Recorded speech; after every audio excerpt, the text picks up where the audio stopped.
भारत में किसान आंदोलन की स्थिति भयावह बनी हुई है और इसी बीच कनाडाई प्रधानमंत्री भारत के किसानों में अपनी आवाज बुलंद कर रहे हैं, जो निश्चित रूप से भारत के लिए अच्छी खबर नहीं है।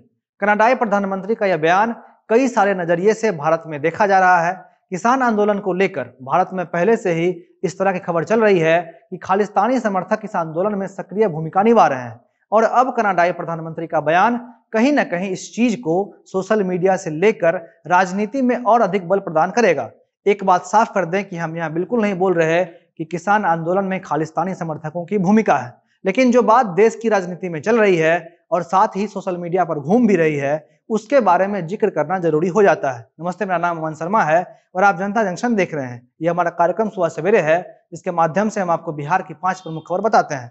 कनाडाई प्रधानमंत्री के बयान के बाद किसान आंदोलन का मुद्दा अंतरराष्ट्रीय स्तर पर शुमार हो गया है। कनाडा के प्रधानमंत्री जस्टिन ट्रूडो ने भारत में हो रहे प्रदर्शन पर कहा है कि कनाडा हमेशा से शांतिपूर्ण प्रदर्शन के खिलाफ अधिकारों का समर्थन करता है। दरअसल गुरु नानक जयंती पर कनाडाई प्रधानमंत्री ने सिख पंथ के लोगों को संबोधित किया और इसी दौरान उन्होंने भारत में हो रही किसानों के प्रदर्शन के बारे में भी जिक्र किया। जस्टिन ट्रूडो ने कनाडाई सिखों से कहा कि हमें आपके परिजनों की चिंता है। जस्टिन ट्रूडो ने कहा कि वो भारत के प्रशासन के साथ लगातार संपर्क में हैं और ये वक्त है जब हम एकजुट रहें। इससे पहले कनाडाई रक्षा मंत्री हरजीत सिंह सज्जन ने ट्विटर पर लिखा था और कहा था कि शांतिपूर्ण ढंग से प्रदर्शन कर रहे लोगों पर जो एक्शन लिया जा रहा है वो गलत है। कनाडा को छोड़ दें तो ब्रिटेन के कई सांसदों ने भी अपने ट्विटर अकाउंट पर पंजाब में हो रहे विरोध प्रदर्शन के बारे में चिंता व्यक्त किया था। अगर हम कनाडा के बारे में कहें तो शायद कनाडा को भारत की चिंता छोड़कर अपने देश की चिंता करनी चाहिए, क्योंकि भारत अपने नागरिकों की बिना किसी बाहरी सहायता से संतुष्ट रख सकता है। अगर कनाडाई प्रधानमंत्री वाकई में पंजाबियों के लिए चिंतित हैं तो उन्हें पंजाब आंदोलन का उपयोग कर अपने देश में राजनीति को साधने से परहेज करना चाहिए। फिलहाल कृषि बिल को लेकर केंद्र सरकार के तमाम मंत्री ये बात बोल रहे हैं कि किसानों के एमएसपी के साथ किसी प्रकार का कोई छेड़छाड़ नहीं किया गया। फिलहाल सरकार देश के 32 किसान संगठनों के प्रतिनिधियों के साथ बैठक कर रही है और आगे इस आंदोलन का परिणाम क्या निकलता है ये तो समय ही बताएगा। अब दूसरा खबर भी किसान आंदोलन से ही जुड़ा हुआ है। किसानों का कहना है कि सरकार एमएसपी को खत्म करने की योजना बना चुकी है। वहीं सरकार की तरफ से यह कहा जा रहा है कि एमएसपी खत्म करने का कोई बात है ही नहीं। एमएसपी पहले भी जारी थी और आगे भी जारी रहेगी, लेकिन किसान संगठनों का मानना है कि अगर एमएसपी जारी रखना है तो सरकार ने जिन बिलों को पास किया उनमें इस चीज का जिक्र क्यों नहीं किया। सरकार इस पर भी दलील दे चुकी है कि इससे पहले जो कानून लागू था उसमें भी कहीं पर लिखित रूप से एमएसपी का जिक्र नहीं था, इसलिए हमने भी नए बिल में इसे शामिल नहीं किया। अगर आप एक तरह से देखें तो किसान संगठनों का मांग बहुत छोटा दिखाई पड़ता है। किसान संगठन जिस एमएसपी को लिखित रूप में मांग रहे हैं उसको कानून बनाना इतना आसान नहीं है। सबसे पहले तो आप ये जान लीजिए कि एमएसपी का मतलब होता क्या है। एमएसपी का मतलब होता है न्यूनतम समर्थन मूल्य। एमएसपी का यह मतलब होता है कि सरकार किसी भी फसल को लेकर एक निश्चित रेट तय कर देती है और उसी रेट के हिसाब से केंद्र सरकार किसानों के फसल को खरीदती है। इसका सबसे ज्यादा लाभ उस स्थिति में होता है जब अचानक से किसी फसल का रेट बाजार में गिर जाता है, लेकिन एमएसपी के रहने से केंद्र सरकार उस फसल को उसी रेट के हिसाब से खरीदती है, तब किसान बड़े नुकसान से बच जाते हैं।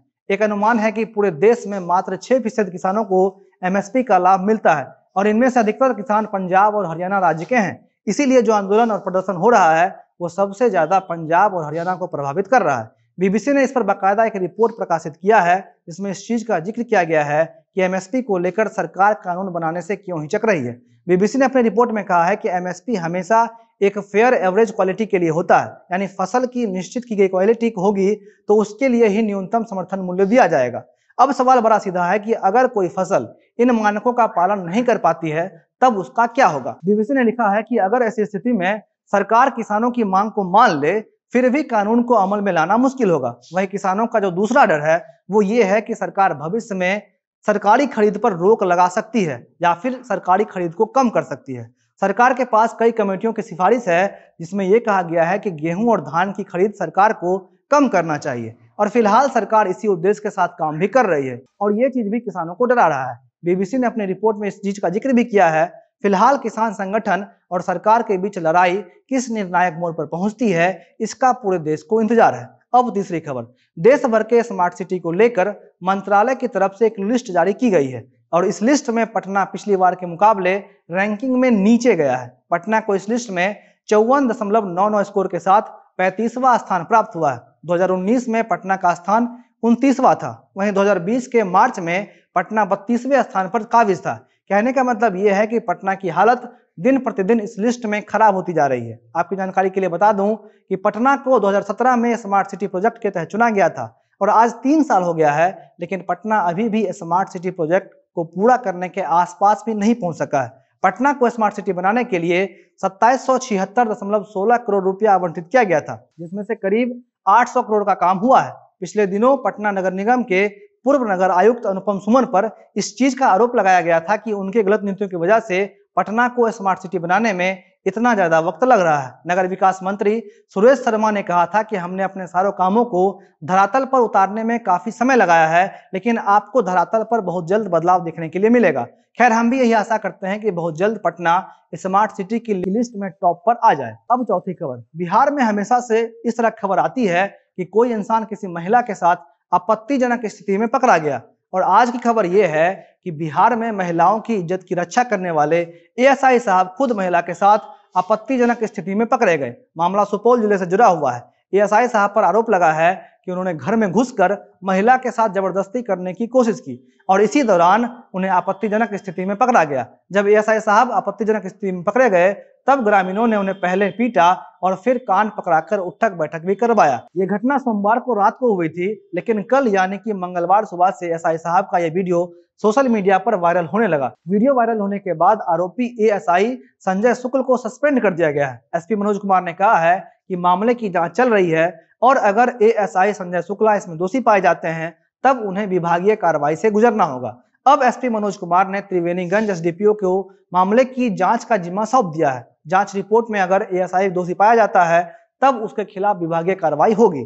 अब अंतिम और पांचवी खबर। राज्यसभा चुनाव को लेकर महागठबंधन की तरफ से श्याम रजक को आरजेडी का उम्मीदवार बनाए जाने की चर्चा थी, लेकिन अब खबर है कि श्याम रजक ने उम्मीदवार बनने से खुद ही मना कर दिया है। कहा जा रहा है कि श्याम रजक को खुश करने के लिए आरजेडी ने राज्यसभा उपचुनाव में श्याम रजक को उम्मीदवार बनाने की कोशिश की थी।